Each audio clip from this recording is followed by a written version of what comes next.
Hi friends, வணக்கம். Welcome back to my channel. இன்றைக்கி வீடியோவில் நிறைய புதுசான டிப்ஸ் எல்லாம் ஷேர் பண்ணியிருக்கேன். ஸோ வீடியோ வந்து ஸ்கிப் பண்ணாமல் பாருங்கள். இந்த மாதிரி கற்பூரம் இருந்துச்சு அப்படின்னா வீட்டில் வந்து எடுத்துக்கோங்க. இந்த கற்பூரத்தை யூஸ் பண்ணி நம்ம வந்து செலவே இல்லாமல் சூப்பரான ஒரு ரூம் ஃப்ரெஷ்னர் வந்து எப்படி ரெடி பண்ணுறது அப்படிங்கிறத பார்க்கலாம். இந்த மாதிரி ஒரு குட்டியான கவரில் நான் அந்த கற்பூரத்தை வச்சுட்டு நல்லா இந்த மாதிரி நசுக்கி கொடுத்துட்டேன். நசுக்கினதுக்கப்புறமா 1 லிட்டர் அளவுக்கு தண்ணி வந்து இந்த மாதிரி அடுப்பில் வச்சு லைட்டாக வந்து சூடு பண்ணி எடுத்திருக்கேன். இந்த சூடு பண்ணின தண்ணியில் இந்த நம்ம எடுத்து வச்சுருக்கிற கற்பூரத்தை வந்து போட்டுருங்க. போட்டுட்டு அந்த கற்பூரம் வந்து நல்லா கரைஞ்சதுக்கப்புறமா நம்ம இந்த மாதிரி ஒரு ஸ்ப்ரே பாட்டிலில் வந்து இந்த தண்ணியை வந்து சேர்த்துக்கலாம். இந்த தண்ணி வந்து பார்த்திங்கன்னா நம்ம வந்து கிச்சனோட கவுண்டர் டாப் இருக்குது பார்த்திங்களா, அதில் வந்து நல்லா ஸ்ப்ரே பண்ணிவிட்டு நம்ம தொடச்சி விட்டோம் அப்படின்னா ஈ மொய்க்காது. அதுக்கப்புறம் எறும்பு, அதுக்கப்புறம் கரப்பாம்பூச்சி, பல்லி இந்த மாதிரி தொல்லைகள் வந்து இருக்காது. அதே மாதிரி கிச்சன் அந்த அடுப்பெல்லாம் வச்சுருப்போம்ல, அடுப்புக்கு பின்னாடிலாம் வந்து பார்த்திங்கன்னா நிறைய அந்த கரப்பாம்பூச்சி தொல்லைலாம் நிறையா இருக்கும். ஸோ அந்த இடங்கள்லாம் இந்த மாதிரி ஸ்ப்ரே பண்ணி விட்டுருங்க. அதுக்கப்புறம் வந்து டஸ்ட்பினில் வந்து ஸ்ப்ரே பண்ணி விடுங்க. குப்பை ஏதாவது இருந்ததுன்னா கூட ஸ்மெல் வந்து வராமல் இருக்கும். அதே மாதிரி சிங்க் ஏரியாவில் எல்லாமே வந்து நீங்கள் இந்த தண்ணி வந்து யூஸ் பண்ணிவிட்டு ஸ்ப்ரே பண்ணி விடலாம். வீடு வந்து எப்போவுமே நல்ல ஒரு வாசமாகவே இருக்கும். ஸோ கண்டிப்பாக ட்ரை பண்ணி பாருங்கள். நம்ம ஹாலில், அதுக்கப்புறம் வந்து வாசல்லலாம் போட்டிருப்போம்ல ஸ்க்ரீனு, அதுக்கப்புறம் இந்த மாதிரி சோஃபாக்கு எல்லாமே வந்து இந்த மாதிரி அந்த ஸ்ப்ரே வந்து பண்ணிவிட்டு நீங்கள் அந்த மாதிரி ஒரு காட்டன் கிளாத் வச்சு தொடச்சி விட்டிங்கன்னா ரொம்ப நீட்டாகவும் பார்க்குறதுக்கு நல்ல வாசமாகவும் உங்களுக்கு வந்து சுத்தமாகவும் இருக்கும். ஸோ கண்டிப்பாக ட்ரை பண்ணி பாருங்கள். இதுக்கு மட்டும் கிடையாது, நம்ம வீட்டில் வந்து டைனிங் டேபிள்லாம் யூஸ் பண்ணுவோம்ல, ஸோ அந்த டைனிங் டேபிள் வந்து க்ளீன் பண்ணுறதுக்காகவும் நான் இந்த லிக்விட் வந்து யூஸ் பண்ணிப்பேன். ஏன்னா அதில் வந்து குழந்தைங்க சாப்பிடும்போது என்ன ஆகும்னா நிறைய வந்து சாப்பாடு கூட வந்து குழம்பு, சாம்பார் அந்த மாதிரிலாம் சிந்தும் இல்லையா. நம்ம வந்து எப்பவும் டக்குன்னு உடனே வந்து துடைச்சிட மாட்டோம். நம்ம வந்து க்ளீன் பண்ணி துடைக்கிற டைமில் இந்த மாதிரி கற்பூர தண்ணி வந்து நீங்கள் ஸ்ப்ரே பண்ணிவிட்டு அதுக்கப்புறம் துடைச்சிங்க அப்படின்னா அதில் வந்து அதுக்கப்புறம் எறும்பு இதெல்லாம் வந்து உங்களுக்கு வந்து மேலே மொய்க்காமல் இருக்கும்.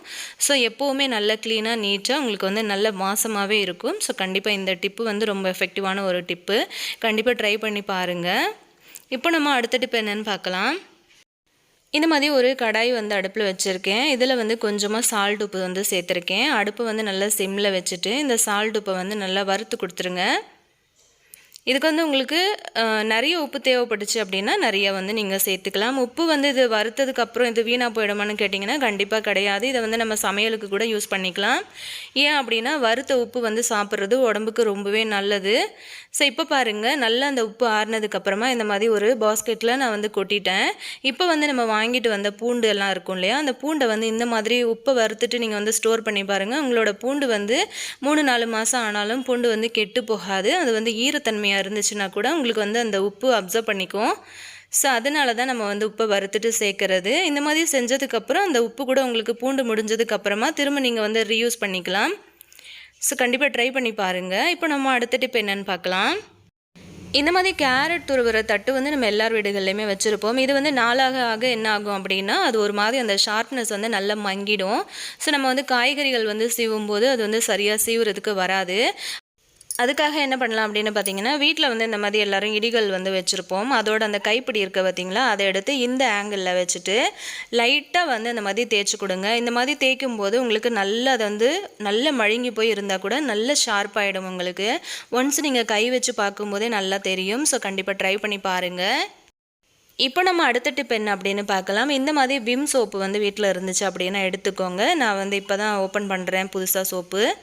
ஸோ அதுக்காக நான் உங்களுக்கு இந்த மாதிரி பண்ணி காட்டியிருக்கேன். இந்த மாதிரி வந்து துருவிட்டு நம்ம வந்து எடுத்துக்கலாம். ஆல்ரெடி நீங்கள் வந்து யூஸ் பண்ண சோப்பு இருந்துச்சு அப்படின்னா அந்த சோப்பு கூட நீங்கள் வந்து எடுத்துக்கலாம்.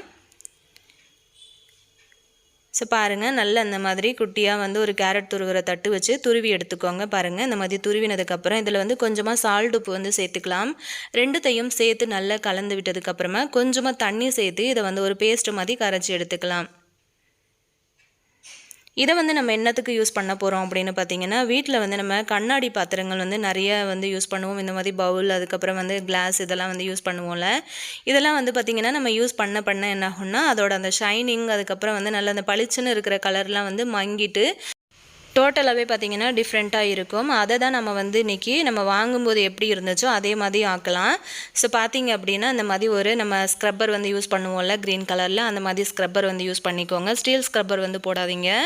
இந்த மாதிரி நீங்கள் வந்து தேய்ச்சி கொடுத்துருங்க. கொஞ்சம் நேரம் தேய்ச்சதுக்கப்புறமா நான் வாஷ் பண்ணி எடுத்துகிட்டு வந்துட்டேன். முன்னாடி இந்த பவுல் வந்து பார்க்கும்போது எப்படி இருந்தது, இப்போ வந்து எப்படி இருக்குது அப்படின்னு பாருங்கள். நம்ம வாங்கிட்டு வரும்போது இருந்த ஷைனிங்கும் அந்த புதுசாக எப்படி இருக்குதோ அதே மாதிரி இருக்குது. ஸோ கண்டிப்பாக ட்ரை பண்ணி பாருங்கள். இப்போ நம்ம அடுத்த டிப் என்ன அப்படின்னு பார்க்கலாம். நம்ம ரெகுலராகவே வீட்டில் வந்து சப்பாத்திலாம் செய்யும்போது மாவு சில நேரங்களில் அதிகமாக பிசைஞ்சிருவோம். அந்த மாவு வந்து ஃப்ரிட்ஜில் ஸ்டோர் பண்ணிவிட்டு மறுநாள் வந்து நம்ம யூஸ் பண்ணும்போது மாவு வந்து கலர் மாறி இருக்கும், அதே சமயத்தில் காஞ்சு போயிருக்கும். அதுக்காக இந்த மாதிரி ஒரு குட்டியான டிஃபன் பாக்ஸ் எடுத்துகிட்டு இந்த மாவு வந்து நீங்கள் ஸ்டோர் பண்ணும்போது சைடில் வந்து கேஃபே இருக்கக்கூடாது. கேப் இருந்ததுன்னா சீக்கிரம் காஞ்சிரும். இப்போ கொஞ்சமாக வந்து குக்கிங் ஆயில் யூஸ் பண்ணிவிட்டு நீங்கள் மேலே ஃபுல்லாக ஆயிலை வந்து அப்ளை பண்ணிவிட்டு நீங்கள் ஃப்ரிட்ஜில் ஸ்டோர் பண்ணி வச்சுட்டிங்கன்னா அதோட கலர் மாறாது. அதே மாதிரி மாவு நல்லா சாஃப்டாக இருக்கும். நீங்கள் வந்து மறுநாள் கூட எடுத்து யூஸ் பண்ணுற அளவுக்கு சூப்பராக இருக்கும். ட்ரை பண்ணி பாருங்கள். இப்போ நம்ம அடுத்த டிப் என்ன அப்படின்னு பார்க்கலாம். நம்ம வந்து மளிகை சாமான்லாம் வாங்கிட்டு வருவோம். அந்த மாதிரி வாங்கிட்டு வர்றதில் ஒரு சில பொருட்களில் மட்டும் சீக்கிரமாக அந்த வண்டு பூச்சிலாம் வந்து வர ஆரம்பிச்சிடும். ஸோ அந்த வண்டு பூச்சி வந்து வராமல் இருக்கிறதுக்காக நம்ம எவ்வளோ ஐடியாஸை வந்து ஃபாலோ பண்ணுவோம். அப்படி இருந்தால் கூட கொஞ்ச நாள் போனதுக்கப்புறம் அது வந்து திரும்ப வர ஆரம்பிக்கும். ஸோ அதுக்காக நம்ம என்ன பண்ணலான்னா, இந்த மாதிரி கடலை பருப்புலலாம் ரொம்ப சீக்கிரமாகவே வந்து அந்த ஓட்டையாக விழுந்துட்டு பூச்சி வந்து வர ஆரம்பிச்சிடும். ஸோ இதை நம்ம எப்படி வந்து ஸ்டோர் பண்ணுறது அப்படின்னு பார்த்திங்க அப்படின்னா, நம்ம வந்து இதை வறுக்க போகிறோம். ஸோ அதுக்கு முன்னாடி இந்த கொண்டக்கடலை பார்த்திங்கன்னா நான் ஆல்ரெடி வறுத்து வச்சது. இந்த கொண்டக்கடலை வந்து நான் வாங்கி 3 மாதத்துக்கிட்ட ஆச்சு பாருங்கள். ஒரு கொண்டக்கடலை கூட வந்து எனக்கு கெட்டு போல், நான் வறுத்து வச்சதுனால. அதே மாதிரி வேர்க்கடலையை பொறுத்த வரைக்குமே வந்து நம்ம வறுத்து வச்சுட்டோம் ஃபுல் குவான்டிட்டியுமே வந்து பார்த்திங்கன்னா திரும்ப நம்ம சட்னிக்கு நம்ம யூஸ் பண்ணும்போது அந்த வேர்க்கடலையோட ஃப்ளேவர் வந்து நமக்கு கிடைக்காது.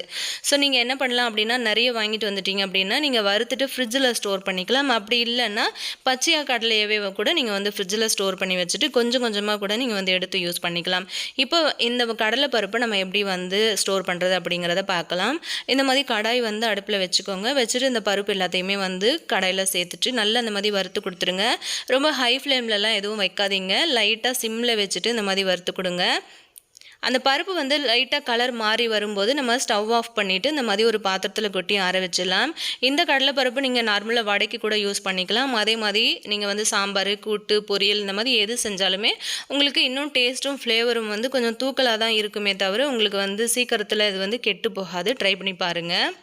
அடுத்த டிப் என்னென்னு பார்க்கலாம். இந்த மாதிரி பாசி பருப்பை பொறுத்த வரைக்கும் நம்ம வந்து சாம்பாருக்கு யூஸ் பண்ணும்போது அந்த பாசி பருப்பில் ஒரு மாதிரி பச்சை வாசம் வந்து வந்துகிட்டே இருக்கும். அதாவது அந்த சாம்பாரில் கூட அந்த பச்சை வாசம் வந்து வரும்.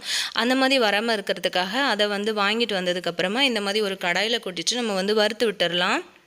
இந்த மாதிரி வறுத்துட்டு நீங்கள் வந்து பாசிப்பருப்பில் சாம்பார் ஒரு தடவை ட்ரை பண்ணி பாருங்கள். நல்ல கமன்னு உங்களுக்கு வாசமாக ரொம்ப நாளைக்கு வந்து கெட்டு போகாமல் ரொம்ப சூப்பராகவே இருக்கும்.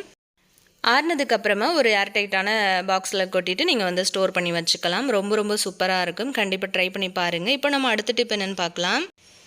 இந்த மாதிரி எலுமிச்சம்பழம் வந்து நம்ம சமையலுக்கோ அப்படி இல்லைன்னா ஜூஸ் போடுறதுக்கோ கட் பண்ணிவிட்டு இந்த மாதிரி மீதி ஆகிடுச்சு அப்படின்னா இதை வந்து நம்ம ஸ்டோர் பண்ணி வைப்போம். இது வந்து ஸ்டோர் பண்ணிவிட்டு திரும்ப நம்ம வந்து ரீயூஸ் பண்ணும்போது அது மேலே வந்து காஞ்ச மாதிரி இருக்கும்.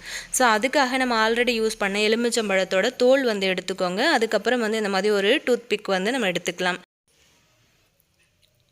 இந்த மாதிரி எடுத்ததுக்கப்புறமா நம்ம வந்து ஆல்ரெடி யூஸ் பண்ண எலுமிச்சம்பழத்தோட தோல் இருக்குல்ல, அதை வந்து இந்த மாதிரி மேலே மூடி வச்சு க்ளோஸ் பண்ணிவிட்டு நடுவில் அந்த மாதிரி குத்தி விட்டுட்டிங்க அப்படின்னா உங்களுக்கு அது நல்லா செட் ஆகிடும். மேலே ஒரு மூடி மாதிரி இருக்கும். இதுக்கப்புறம் நீங்கள் வந்து ஃப்ரிட்ஜில் வந்து ஒரு குட்டியான டப்பாவில் போட்டு ஸ்டோர் பண்ணிவிட்டு திரும்ப வந்து நீங்கள் ரீயூஸ் பண்ணிக்கலாம். இன்றைக்கி நான் ஷேர் பண்ணினதில் ஒரு டிப்ஸாவது உங்களுக்கு பிடிச்சிருந்தது, யூஸ்ஃபுல்லாக இருந்துச்சு அப்படின்னு நினச்சிங்கன்னா உங்கள் ஃப்ரெண்ட்ஸ் அண்ட் ஃபேமிலி மெம்பர்ஸ்க்கு ஒரு ஷேராவது கொடுங்க. நம்ம சேனலை சப்ஸ்கிரைப் பண்ணாமையே நிறைய மெம்பர்ஸ் வந்து வாட்ச் பண்ணிக்கிட்டு இருக்கீங்க. ஸோ பார்க்கும்போதே மறக்காமல் சேனலை சப்ஸ்கிரைப் பண்ணி வச்சுக்கோங்க. அப்போ தான் நான் போடுறதான புது வீடியோஸ் எல்லாமே நீங்கள் வந்து மிஸ் பண்ணாமல் பார்க்க முடியும். இதே மாதிரி இன்ட்ரெஸ்டிங்கான இன்னொரு வீடியோவில் நான் உங்களை திரும்ப மீட் பண்ணுறேன் ஃப்ரெண்ட்ஸ். தேங்க்யூ.